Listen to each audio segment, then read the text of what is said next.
The test is in 4 parts. At the end of the test, you will be given 10 minutes to transfer your answers to the answer sheet. Now turn to Part 1.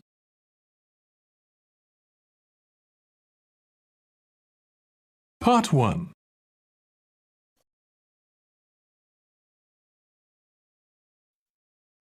You will hear a woman who has just moved into the area talking to a neighbour about problems she is having in her house. First, you have some time to look at questions 1 to 2.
Now we shall begin.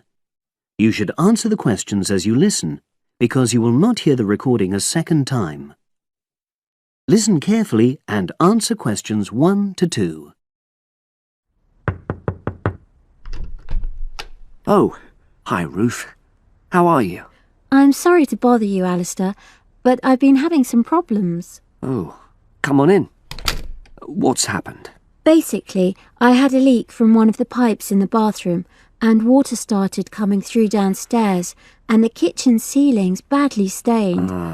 I've got the leak fixed temporarily, but I wasn't happy with the plumber, and I wanted to ask your advice. Of course. Well, the first thing I'd say is make sure you choose a local company. That way, if things go wrong, you're close by and it just makes things easier. Let me write this down. Right. Yes. The plumber who fixed things yesterday was from quite far away, but I chose him because his advert said he did emergency repairs. Well, fair enough. You needed something in a hurry. But another piece of advice I'd give is try to avoid calling anybody on weekends. That'll really bump up the prices. Leave it till Monday if you can. Well, yes, I think I can do that, because the temporary fix should hold. And obviously I'll need the ceiling plastered and eventually redecorated. Yeah, sure. So who would you recommend? Is there a directory? Well, there's quite a good website covering this sort of work. It's www.plasdeco.com. Is that with a K? A C. PLASDECO.com. Got it. Well, I'll try and have a look at that. Yes, it gives price and quality comparisons. Oh, that'll be useful. But I find personal recommendations really helpful as well. You know, you can find out whether you can rely on the company. Well, I know a couple of reasonable plumbers and also some plasterers. Great. Before you hear the rest of the conversation, you have some time to look at questions 3 to 10.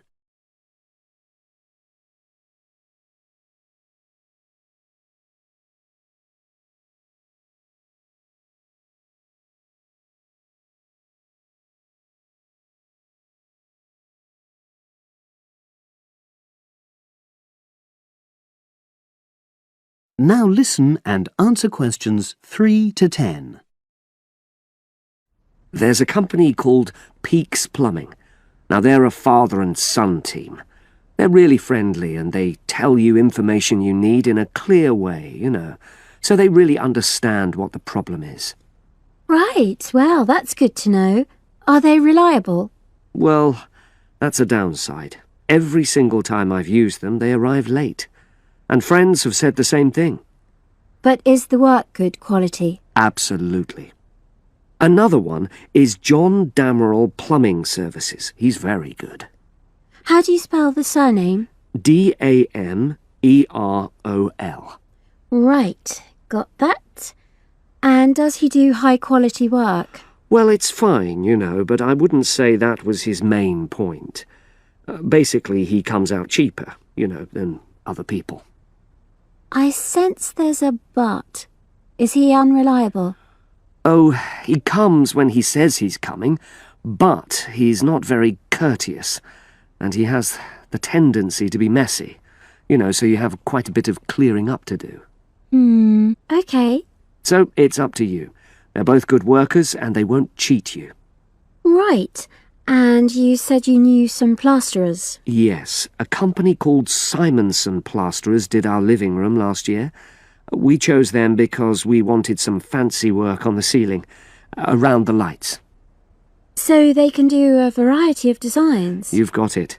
But it comes at a premium because they are more expensive, you know. Than the others? Yes. Or you could go for a one-man firm called HL Plastering. Harry Lester. He's fine, very reliable, if all you want is a simple job. Do either of them do painting for you if you want? After the plastering's dried out, of course. That's what I was going to say, but I should explain that Harry's quite old now, and so he avoids doing jobs which involve tall ladders, you know. But my kitchen isn't too bad for that. I'd have to ask him if he's prepared to do it. Yeah, sure. So I'll start by looking at the website. All those companies are on there, with their phone numbers, etc. Thanks ever so much. You were such a...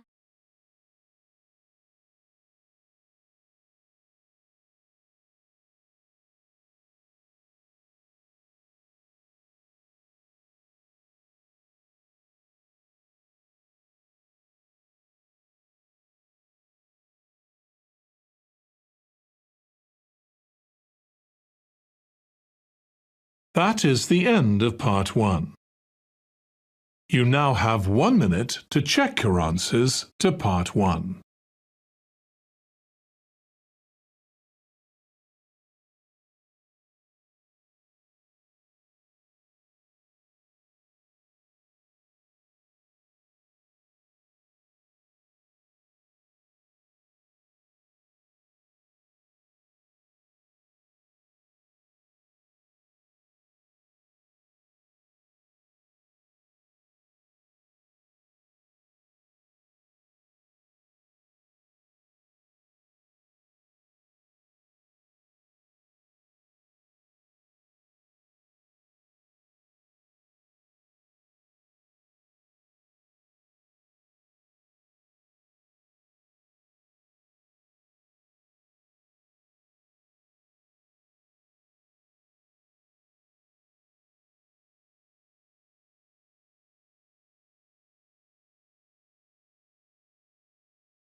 Section 2.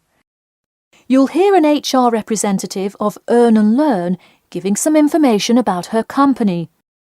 First, you have some time to look at questions 11 to 16.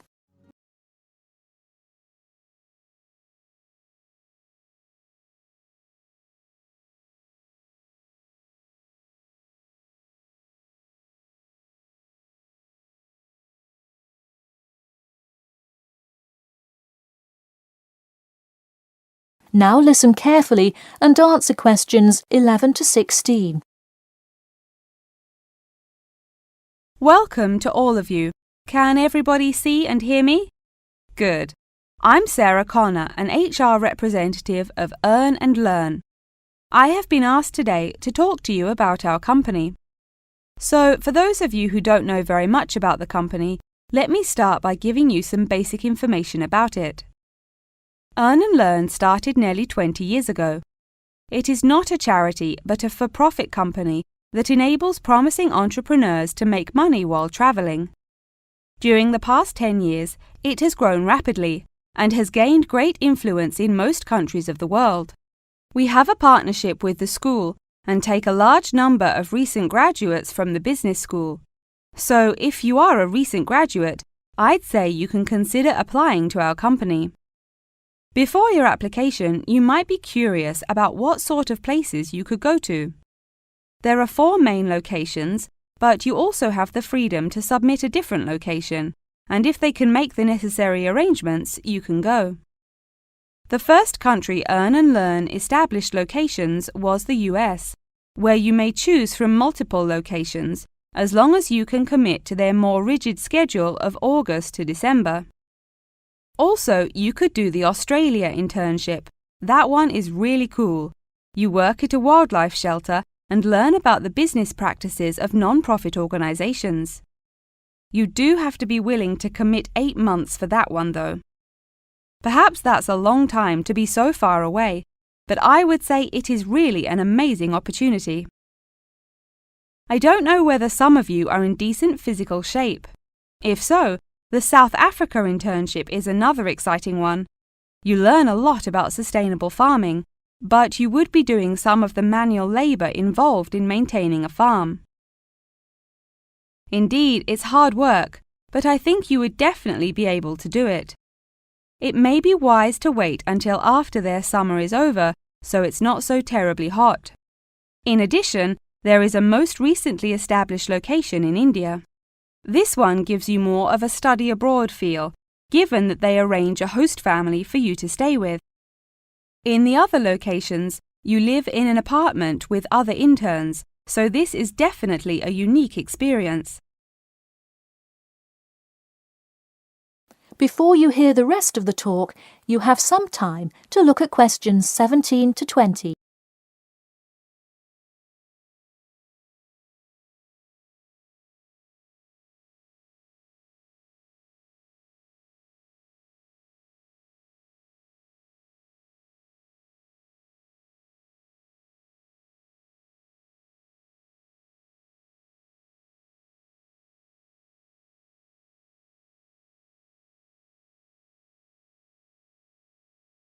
Regardless of where you go, at the end of the program you get a global traveling certificate, as long as you can explain your experience.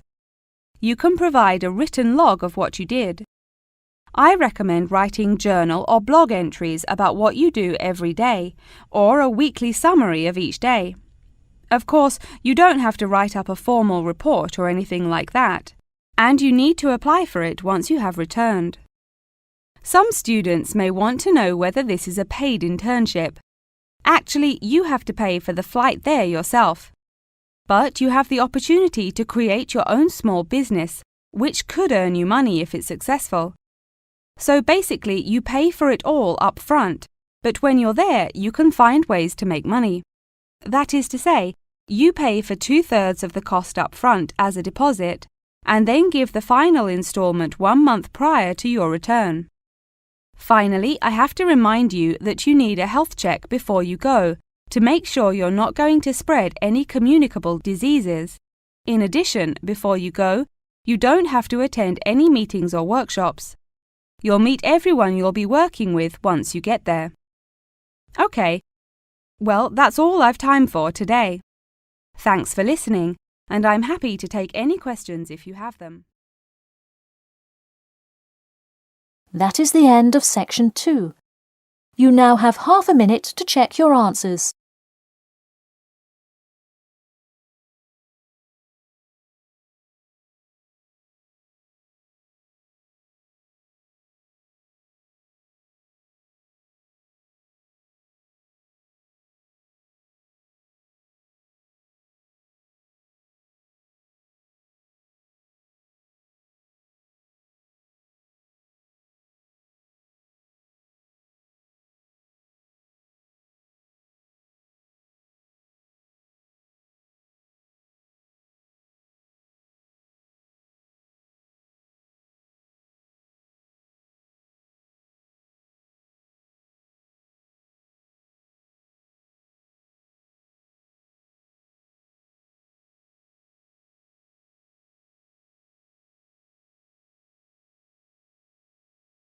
Part 3.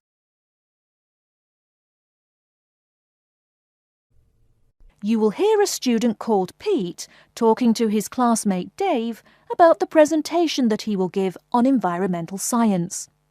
First, you have some time to look at questions 21 to 25.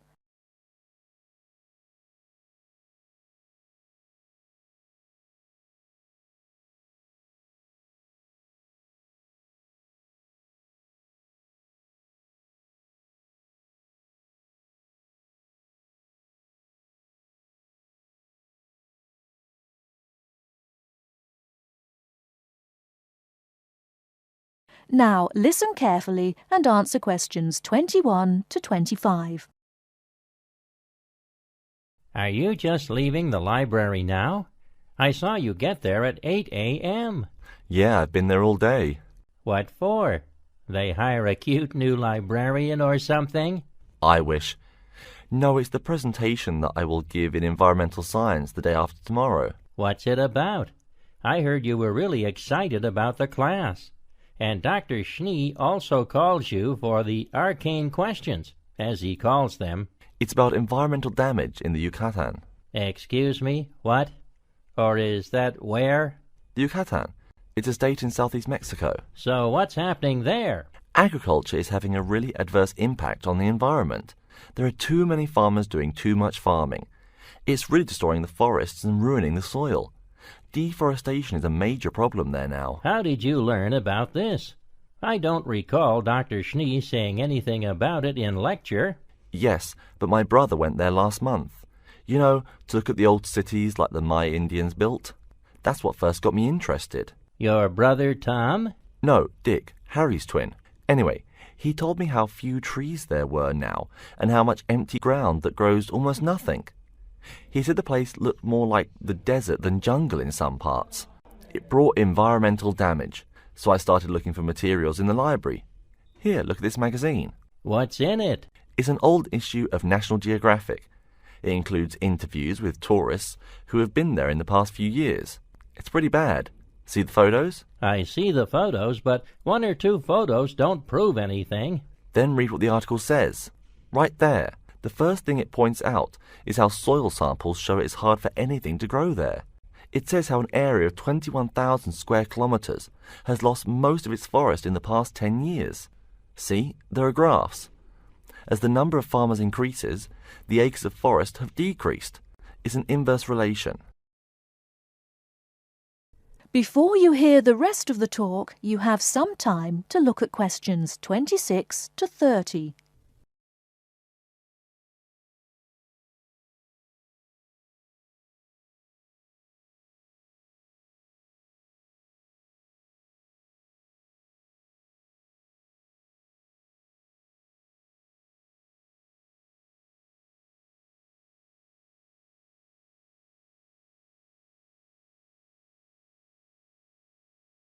Now listen and answer questions 26 to 30. So, how big is that state? I'm sorry, but I've never really learned the metric system. It's bigger than the state of Massachusetts. That's shocking. Anything else? There's lots of else. Scientists say there's a growing area of about 10.5 square kilometres where nothing can grow at all. It's like the beginning of a desert. Oh, yes. What Dr. Schnee called desertification. But why can't anything grow there? I've never really studied soil chemistry. I'm just starting to look into that subject, but my sister Marie is a geologist, and she says the problem is that the soil has too much saline, with no plants helping to adjust the chemistry. Apparently, that's a common problem with soil types throughout the areas with rainforest. Once you lose the plant cover, it's difficult to bring it back. Reforestation is almost impossible, even if the land is not being used for other purposes. Wait a minute. What is saline? Saline is salt dissolved in water. Scientists who have gone there have taken measurements. They do this by gathering a sample of the soil and running a simple test that shows the ionization of the solution. The geology department in our own university has reviewed the soil at the site too. They're right. It looks pretty bad. The level of salinity is going up. But the plants that would solve that problem can't be planted in soil like that. There is a narrow spectrum of salinity in which the plants will grow. And once you pass the threshold, there is no way to put the problem right? Exactly. It's possible that no one can do anything to stop the trend now. And all because of human greed. Wait a second. How do you know these scientists can be trusted? What kind of reputation do they have? Are they reliable? Oh, they're definitely reliable. They include 4 members of the faculty from the geology department right here at MIT. Here, study these photographs and check the damage yourself. That's what Dr. Horst, who wrote the book here, did. He's newly appointed, but Dr. Schneer said that he's brilliant. So, where are you going now? I'm headed over to the geography department to borrow a map for my presentation. You know, this whole problem could have been avoided. The farmers there in the Yucatan.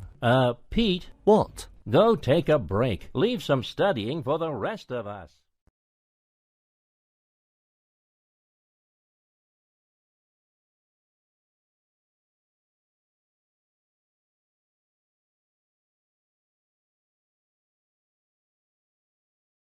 That is the end of part 3. You now have 30 seconds to check your answers to part 3.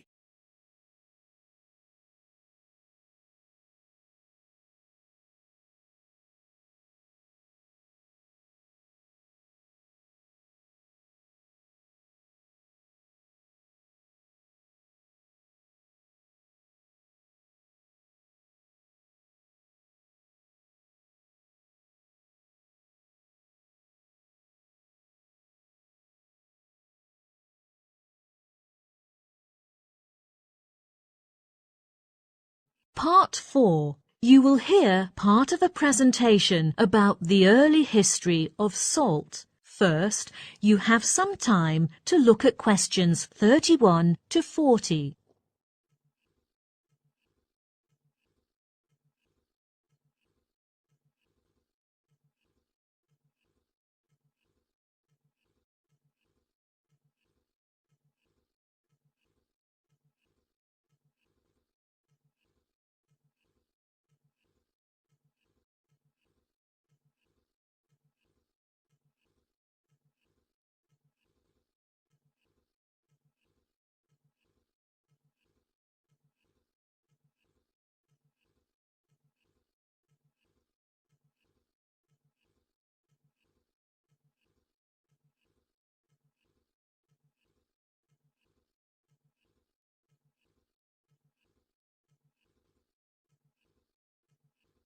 Now, listen carefully and answer questions 31 to 40. In my presentation, I'm going to talk about salt. In modern times, when we talk about salt, people may associate it with high blood pressure or increased heart risk, and many health experts warn that we should use less salt in our meals and dishes. However, we should not ignore its importance in our cuisine and even in early human history. Salt is one of the oldest, most ubiquitous food seasonings. The taste of salt is one of the basic human tastes. More importantly, salt plays an indispensable role in the health of human beings. For example, it regulates the body's acid-base balance. Because of its importance to survival, salt has often been considered a valuable commodity during human history. This can be tracked all the way back to ancient Greece, ancient Egypt, and ancient Rome, when salt was highly valued and used as a method of trade and currency. In ancient Rome, the busiest road leading to the city was the Via Salaria, which means the salt route in English.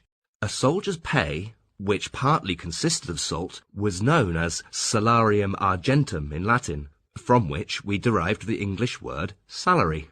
A soldier's salary was cut if he was not worth his salt, an expression still used today. In fact, salt was not only the first condiment discovered, but also the first preservative. We know today that food goes bad because microorganisms in the food multiply in abundance, and a high salt environment is not conducive to microbial reproduction. Extremely high concentrations of salt can even kill microorganisms in the food. The ancients certainly didn't know this, but they did know that salted food can be preserved for a long time. The use of salt as a preservative can be traced to ancient Sweden. At first, hunting was the principal means of livelihood. In this case, meat supplies were unlikely to be frequent. What's more, fewer animals were available for hunting.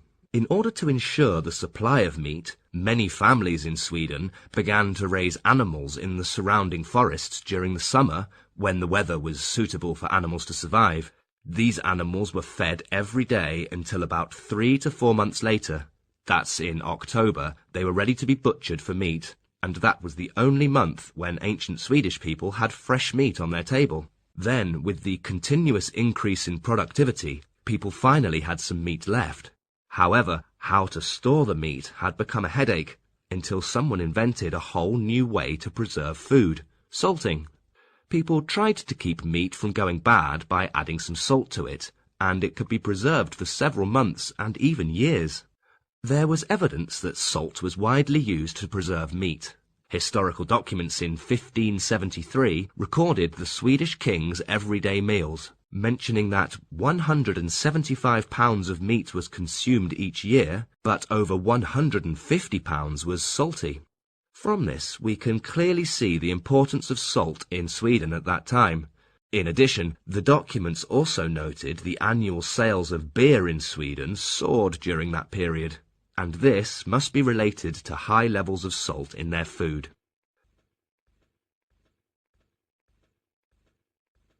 Now, let's turn to the sources of salt. Where is salt from? Well, salt is common in nature. It has long been found that salt can be extracted from seawater, mineral deposits, saline lakes, brine, spring, etc., among which the two most important ones are oceans and basins. On the floor of the latter often lie deserts, where traces of salt can be found, such as the Sahara. Furthermore, the quality of different salt types varies a lot. For example, salt from seawater is always mixed with impurities, so after the salt is dried, the sediments and other chemicals need to be purified before eating. However, this is not the case with salt from spring water. We can hardly find any impurities, and the salt level is much more concentrated. Then, how did people distribute salt around the world? Of course, in modern times, we have various ways of transporting goods, but in ancient times, it was not the case. Take ancient Sweden, we mentioned before, as an example. Because of the heavy use of salt in the diet, Sweden could not feed itself and had to import large amounts of salt from other countries.